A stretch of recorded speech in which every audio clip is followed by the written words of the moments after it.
Okay, the first thing we're going to talk about today is multiplying a monomial times a polynomial.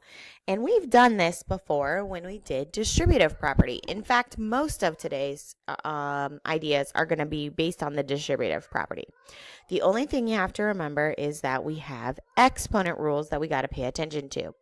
So a couple of things. Remember, 2x plus 3x, this is what we did the other day, is 5x. So when you're adding and subtracting, you leave your exponents alone. But when we did 2x times 3x, remember we did 2 times 3 and x times x, and so that made 6x squared. So when you're multiplying, which is what we're doing today, you do need to pay attention to those exponents. Okay, so you'll see in this example here that we applied the distributive property for that first term, 2x times 3x, and then the second term, 2x times 1, and that gave us an answer of 6x squared plus 2x. And that's all you need to do when you're multiplying a monomial times a polynomial. Take the outside number and multiply it by all of the terms on the inside.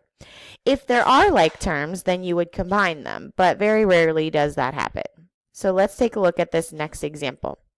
I'm going to multiply negative x cubed times 9x to the fourth. Remember, there's that imaginary 1 here. So that's going to be negative 1x cubed times 9x to the fourth. Then we're going to do negative 1x cubed times negative 2x cubed. That's my kid. And then negative 1x cubed times 7. So when we put all of that together, we get negative 9x to the 7th. And then we get positive 2x to the 6th. And negative 7x to the 3rd. And that's our polynomial multiplied together to make a longer polynomial. Okay? Take a look, same process over here. 5n times 3n cubed. 5n times negative n squared. And 5n times 8.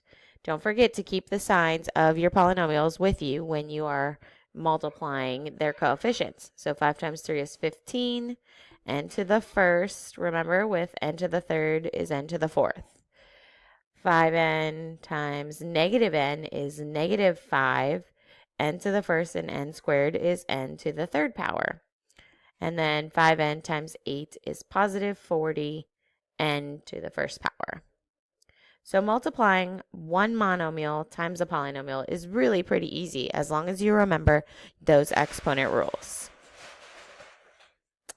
I want you to go ahead and try these 4 problems, and then when you're ready, go ahead and press play again and check your answers. Okay, here you can see, here are all my answers for this problem. So check your answers and see how you're doing on multiplying one monomial times a polynomial.